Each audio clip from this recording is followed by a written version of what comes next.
Welcome to Game Design Hour. I'm your host, Miles Goldsmith, and every other Monday on this podcast, I sit down with the people who make the video games you know and love. On today's episode, I sat down with Jay Armstrong, the director of game design at Massive Monster, and we talked about his work on the video game Cult of the Lamb. Cult of the Lamb is a video game where you go and start your own cult, and you amass a following of different woodland creatures. You're also fighting your way through different dungeons. Let's get into the interview. What was the first thing that really sparked your interest in creating video games? I think it started out, actually, I mainly program and design now, but it started out on the artistic side. Like, I always loved to draw as a kid, and I always loved drawing my own comic books and things like that. And that then grew into like learning how to animate through a program called Flash. And then Flash allowed you to put in some like programming keywords so that you could sort of move your animation around. But that kind of grew and grew, and you could eventually like turn your characters into like living, breathing things that you could interact with. And that really caught my imagination. I then made a Flash game, and I found out that how to market it and how to like get some sponsorship for it. And I kind of fell into it, really. I never planned to be a game developer. In fact, I didn't even know that that was a job. And so it just happened by sort of fortunate coincidence. I kind of fell into it. But falling into it sounds a little passive. It sounds like, oh, I accidentally did all this stuff. But it's more that I discovered it by accident and then became very passionate and pursued it. It's such a cool medium because you got art, you've got animation, you've got music, you've got programming, which is fantastic. And then it's like a piece of art that people can then interact with.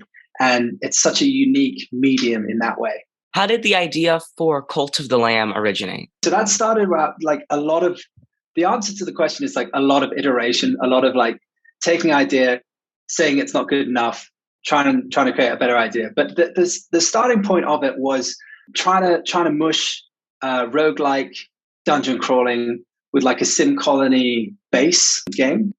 It sort of came out the back of our previous game where we made a game where it was very linear, and it was like level, then next level and next level, but you never went back to play it again. So all that sort of hard work we put into each level would only be seen once. And actually, when it comes to streamers, you could actually watch a streamer play it and never buy it or play it yourself. So we found that like that was kind of a very time consuming and costly way to make a game. And we thought like, or at least I was thinking like, what game could we do that would solve that problem? And the two obvious genres were roguelikes, where you can just play and play and play, and have a different story every time, and kind of have that little bit of meta progression, but you're sort of doing the same thing over and over, but it never gets boring, like especially with the good ones. And then I also love a game called RimWorld, which is a sim colony game where you have these little characters and they have their own little lives. Every time you play, you have a completely different story. And I just thought, wouldn't it be cool to have that game, but be one of those characters and be responsible for the rest of the people? And so marrying the two of those two genres was the starting point. And then when I took it to the team, the question was like, well, how do we sell this as like a fantasy? How do we tie it all together? And that took a lot of experimentation until we landed on the cult thing. And once we found the cult thing, it all clicked into place very quickly. What were some of the biggest inspirations behind Cult of the Lamb? Sure. Well, in terms of the art style, my two co-founders, Julian Wilton and James Pemming, wear their inspirations very much on their sleeves. There's a lot of horror influence. And then other cartoon series such as Over the Garden Wall, where it looks cute and sweet, but there's something else going on under there. And I think they love that sort of depth. But also, we tried to make a dark game, but everything they do is just adorable. And so we kept trying to make it darker and darker, but everything they do is so adorable that it just bubbled back up and was super cute. So yeah, and movies like Midsummer, kind of for the cult things. And again, like the games such as like RimWorld and Enter the Gungeon, Binding of Isaac, games like that. And Don't Starve as well. What game engine did you use to create Cult of the Lamb, and what was your experience with using that game engine? So we used Unity to make Cult of the Lamb. It's actually our first ever Unity game. Our previous games were in something completely different. So it's crazy to have had a game go so big when it's kind of your first one in Unity.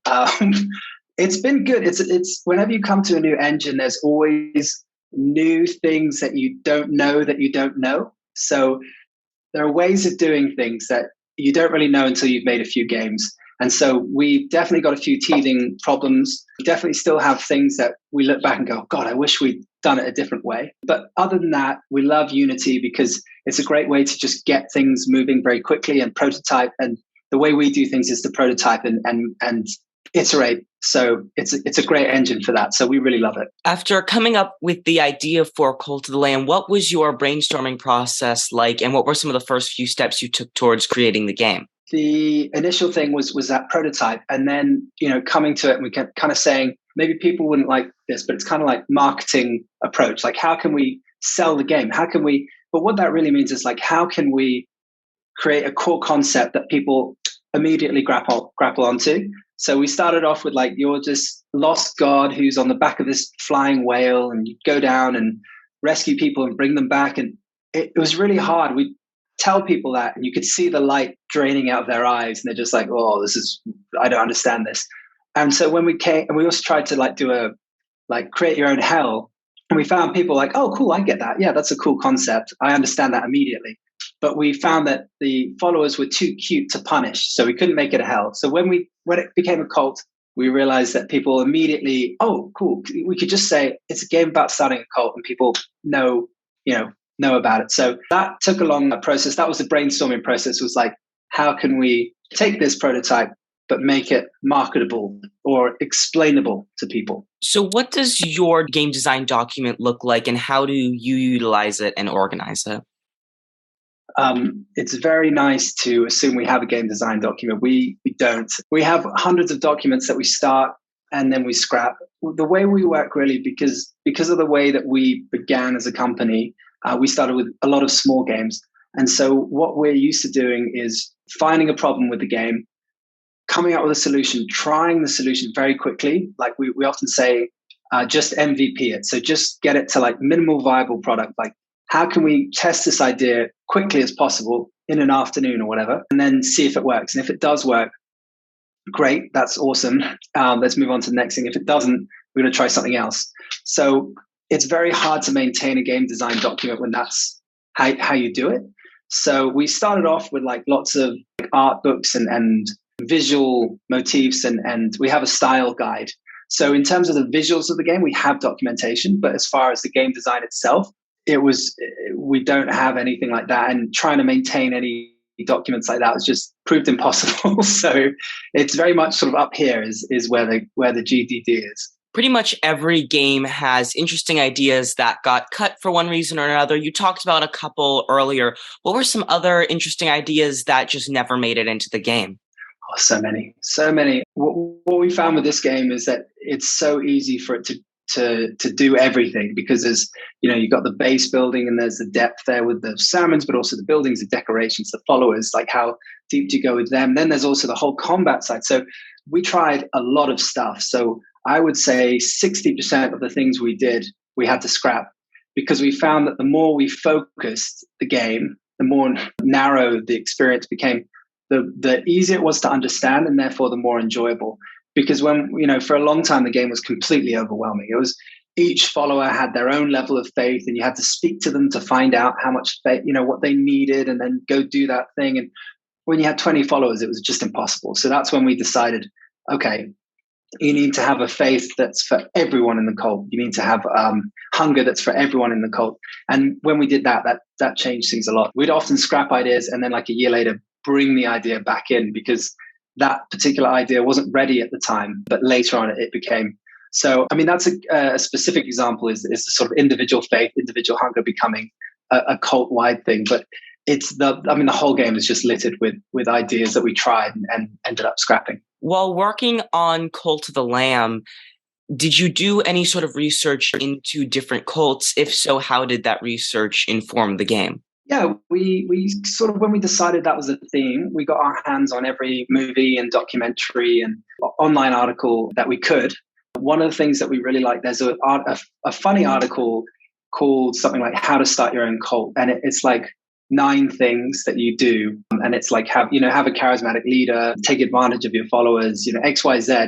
And we actually took that article and went, right, let's make sure our game does all these things. And so that really informed us to make sure, because we felt like when we said you're making a game about a cult, you immediately have some expectations as a player. Like, this is how the fantasy of like running a cult you'd have sacrifice, right? So it's like, okay, well, how do we make that meaningful in the game? How do we, and so that there was a lot of that, and just making sure that we fulfilled the promise of a game where you get to run your own cult. So that was a brilliant article. And then on top of that, just a lot of documentaries. And then we deliberately, after watching all that stuff, deliberately decided, this is not a game about real world cults. We're not trying to say anything against religion specifically. We're not trying to say anything about cults. We're just trying to let you have an experience that is running your own cult. We're not trying to judge anyone. We're just trying to let you have the freedom and the feeling that you've done that. So we kind of saw all this stuff, learned all this stuff, and kind of then sort of put it aside to then create our own world. Cult of the Lamb feels kind of like two games in one, as we touched on earlier, a cult management simulator sort of game and a game where you're fighting your way through different dungeons. Were there any difficulties in combining those two different types of games? That was definitely one of the biggest problems, because if you look at, other roguelike dungeon crawlers like Binding of Isaac or Hades, you just go and go and go and go and go, right, until you die, and then you have to start again. And we just assumed, okay, well, that's what we'll have to do. But of course, the further you went, the more problems you'd have back at your base. People would starve to death, and so it was very, very difficult to manage that, because the expectation is, we would set up things like, okay, well, you can go home now if you want, and players would be like, no, I'm going to keep going because I haven't died. And so it took a long time to just kind of go, right, what we actually want here is like mini bite-sized adventures. We don't want a full roguelike. We just want a little dungeon crawling experience. And so once you beat the mini boss, you then get forced back home, but you still get that meta progression towards the boss. That took a long time to get right. But as soon as we did, again, this was an example of us narrowing scope. So it's not like a full roguelike. It's just a little taster, right? And then you go home. So that was definitely a challenge to get right. But as soon as we tried that, we knew immediately, oh, right, this is the correct thing. What was your process for designing each of the different combat encounters? Good question. So I think with those, a lot of the time, the temptation is to just throw in every single enemy, make it really overwhelming. But what I found was more interesting was to combine enemies that haven't been combined before. So you could just have like 3 enemies in a room, but they're 3 enemies that you haven't seen together before. So just trying to keep that so that if you have like an enemy that throws a bomb and an enemy that sort of dashes at you, immediately you've got different like kind of spatial challenges. And so just making sure that it's like variety, I guess, and definitely not overwhelming the player. We found with our perspective, there was a lot of challenge in making things visually like still clear. So yeah, it was just a case of like not overwhelming the player and also combining different enemies that don't get combined before. Throughout going through each of the combat encounters, the player isn't really able to see the map or know where they're going unless they have a certain tarot card. Why did you decide to go with this over the player being able to see the map? Just to give a sense of exploration. If there's a tarot card room or a special room, if you could see where they are, then you could make the decision immediately. I know the tarot cards, you have the moon stuff that hangs down, so you kind of know that already. But just to give a sense of exploration, just to give a sense of mystery, and allow the player to uncover and make decisions. I think game design is all about giving interesting decisions to people. So we're just trying to create decisions, even if they're not very important all the time. Tarot cards are a big part of the encounters throughout the game, giving players bonuses and extra health. What gave you the idea to use the tarot cards in this way? Good question. I think we always knew we wanted some kind of way to spice up your run. And I think a lot of roguelikes have similar mechanics. I think the tarot card fit with our theme of like kind of the occult. So that was one of the very, very early things we did, was to create the tarot cards. So it was just, it's just a way to make sure that each run could be a little different, a little more interesting. And we have plans to create more tarot cards going forward, and more tarot cards that change the player more dramatically than they currently do. At what point in creating Cult of the Lamb did you decide that the one who waits, a character who we all thought was on our side until up to the very end, would end up being the true antagonist and the final boss in Cult of the Lamb? Spoilers. So he originally started off actually as an NPC. So you know, in the game, you have that spider character, Hilob, who sells you followers. That was originally the one who waits. He was sort of supposed to be this sort of satanic kind of underworld character who was giving you lost souls. But we just thought he was so cool. And we then created, a lot of the time, we just kind of create things that look really cool. And then we figure out how it all fits together. And so we created that room with the chains, put him in there. And I can't remember. And then we did the intro and set him up as the one who kind of, you know, gives you this call to action to create the. I can't remember the ins and outs of it, but he was knocking around for a while as an unimportant character, but we just loved him. He just looked so cool, and so we kind of grew him and made him kind of central to the game. We needed a big baddie as well, and I think it was just a process of iteration.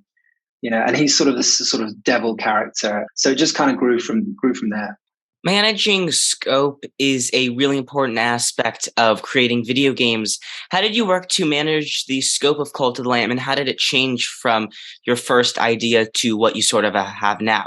Yeah, that's scope is always the game designer's kind of enemy. We have like a very aggressive schedule for this game. So in terms of the milestones that we set for ourselves, so we were kind of always pushing ourselves to the very limit in terms of what we could do and making sure that we got it all done in time. And you know, sometimes we wouldn't quite hit it, but we were always on the edge with this game. So it was really a case of like, okay, well, all we can manage within the time left is a game with like the 4 dungeons and, you know, and it just got to a point where it's like, well, we literally can't add any more. We just don't have time.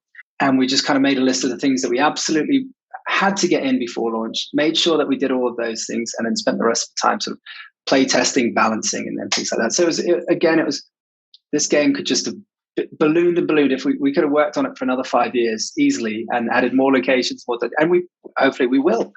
But yeah, scope is very, very difficult. I think it also helps that we've made a couple games before, but again, you know, just not knowing what this game was going to be made it quite hard to scope. But we originally planned for like 5 dungeons and we cut one. And actually, I'm glad we did, because it's better with just the 4. But yeah, it was just a case of reacting to how much time we had left.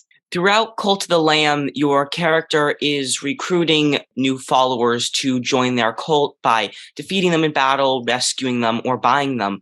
Were there any alternative ways of cult recruitment that you were thinking about but just never ended up adding? We were thinking it'd be kind of fun if the cultists could have like little children, and the children, because you know, you often have children born into cults and things. So we thought that would be a really fun thing to do, but we just didn't have time, and it would, again, going back to scope, it would have blown the scope way out. But you know, who knows? Maybe one day it'll be something that gets added in an update. Who knows? What was your process for playtesting Cult of the Lamb, and what were some important things you learned from playtesting the game? Yeah, so we did many things to playtest the game. We had a focus group who we used twice, who gave us fantastic feedback, and we could actually watch. They recorded all their playthroughs, so we could like go back and watch, and that was really, really useful. We had QA, quality assurance teams on the game a lot, all the time, still now even. And then we as a team all played the game, and every so often we'd all go, right, over the next 2 or 3 days, we're just playing the game from start to finish. And that's really where you learn what your game wants to be. It sounds silly, but I kind of always say you need to listen to the game, because it's, you know, you have this grand idea of what it's going to be, and actually a lot of the time you're trying to force it into something it doesn't want to be. So actually playing the game with an open mind and just like listening to it is a really effective strategy, I find, for making design decisions, because you just go, oh, well, you know, or you test it, you iterate it, and then when you do a big play test, you're like, oh yes, that's the right way to do it. Sometimes you can't tell until you've been playing for hours and hours. But yeah, it was very important for us to play the game all the way through many times, because yeah, that's how you see things unfold over the course of time. It's hard with like long games, because it does take a couple of days, and your temptation is to be fixing bugs instead. But it's really important, particularly for balance. So Cult of the Lamb has become really popular, and I mean, you recently, I think, sold over 1 million copies of the game. How did you go about doing your marketing and that sort of stuff for the game, and what do you think worked from that? Yeah, so we work with our publisher handled all the marketing. It's Devolver Digital, and they are absolute heroes at this sort of thing. They've done it many times and had a lot of successes in the past. So when we signed with them, we were really excited and really happy. I think one of the big things for us was doing a demo. We did a demo and launched that with Steam Next Fest. And for the entire week that was on, there was something like 1,200 games. We were number one on all three categories for the whole week. And that was when we were like, oh my God, and our wish list exploded. And then before launch, we have a Twitch integration, which allows streamers to have their viewers become followers in the game, and it allows them to vote, the viewers to vote on like whether a good thing or a bad thing will happen to them. And there's all this interactivity. It's all built right into the game.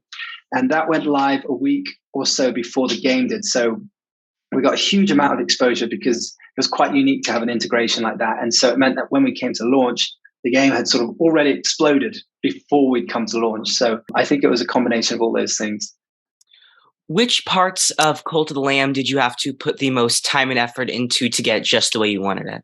I would say the game loop itself, like the combat and the bosses and stuff was all pretty straightforward, but I think it was just the game loop of how do we connect the dungeon side to the base side and the base side to the dungeon side. And I think we only cracked it very, very late. And so that was definitely the hardest part. It was easy to make the dungeon feedback into the base because you just get resources and you can build stuff. But how do we make the base and how many followers you have make you stronger? That was a big problem throughout the whole design of the game. The whole 3 years we were working on it. It was only kind of right at the end, we're like, well, what if the sermons is how you upgraded yourself? And then all clicked into place there. Are there any interesting Easter eggs that you added into the game? Oh, yeah, there's loads of secrets and things out there. I would say to make sure that you go in Pilgrim's Passage to the end of the pier late at night and see what happens. Mm-hmm. Mysterious. While Cult of the Lamb is a dark and serious game, it also has really cute art, as we talked about before. What was it like to kind of balance out this cuteness and darkness? Yeah, so I think as I was sort of saying, like that we tried to make it dark, we tried to make it scary, but our artists just are so good at making things cute that we'd have to keep saying like, make it darker, make it scarier. But one of the great things about that was that with the followers being so cute, it kind of endears you to them. So you kind of fall in love with them more quickly.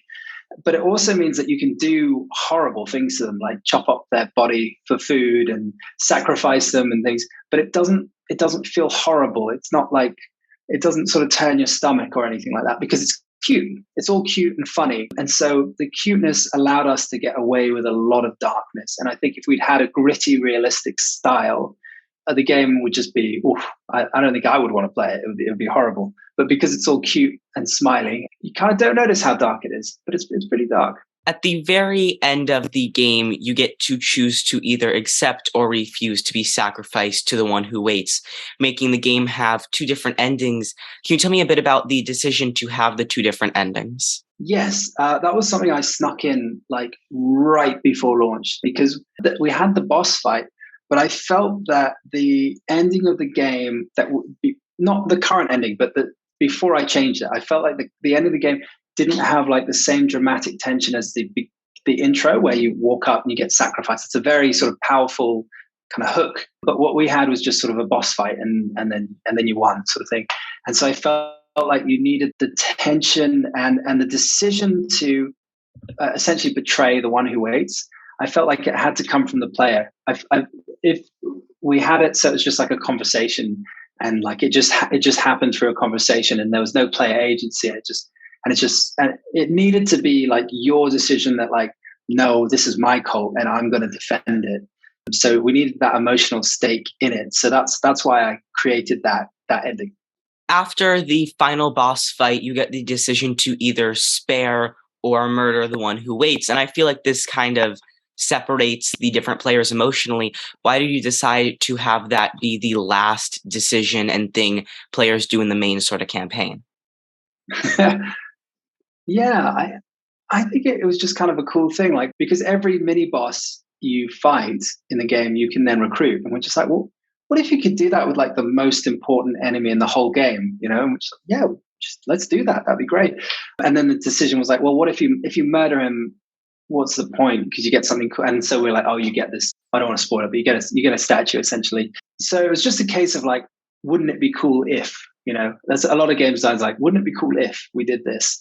So I think that was the thing. And we just really like the idea of, it's up to you. Do you want to kill him or do you want to recruit him? And I think it's unexpected for the player, because I think you probably think I'm going to kill him and then that's the end. But it's like you get him and then he comes back to base and he actually gives you some quests and things. And we hope to expand all of that later. Yeah.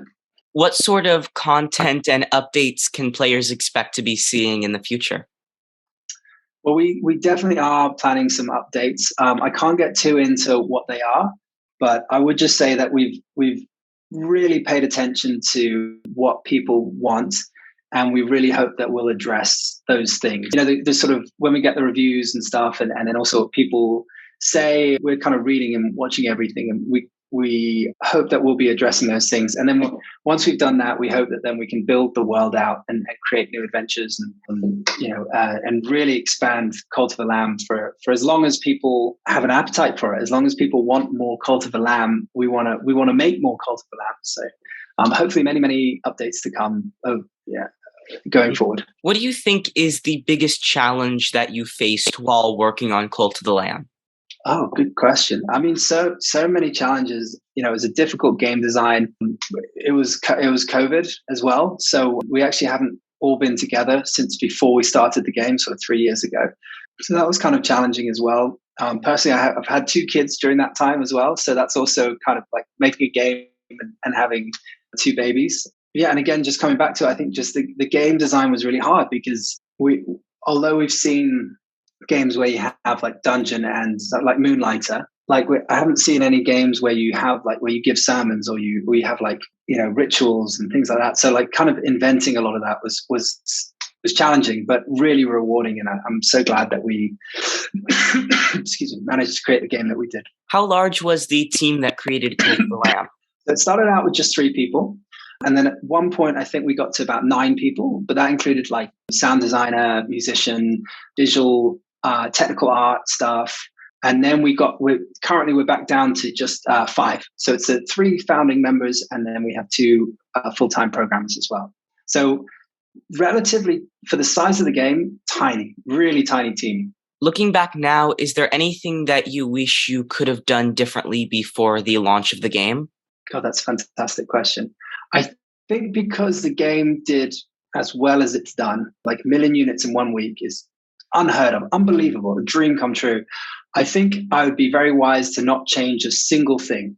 If I was to go back in time, just do exactly what we did, because I don't think we could have hoped for how it all went down. So I'm just very grateful, and I probably wouldn't change anything. But going forward, I think we're going to add more and improve the game and continue to improve all versions of the game. So no, I don't think I want to change anything. We're just going to continue to work really hard, fix bugs, and improve the game and make it bigger. While working on Cult of the Lamb, were there any strange, interesting, or annoying bugs that you came across?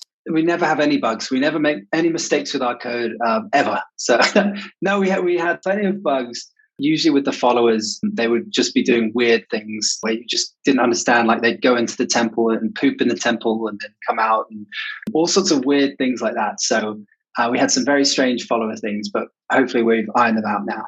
What was the biggest lesson that you learned from working on Cult of the Lamb? Biggest lesson? These are all fantastic questions, really. I think the way we design the game, I really want to take some time and write down, because I feel like we learned a huge amount about the process of designing a game like this, because, again, we've made a couple games, so we can make games and we can release them and stuff, but making something where there's like a loop that's so compelling like this and has a strong theme, all ties together seamlessly. I think we learned a huge amount of how to do that, and we want to take that forward into future projects as well. What would be your biggest piece of advice to a newer game dev trying to go and complete their first game?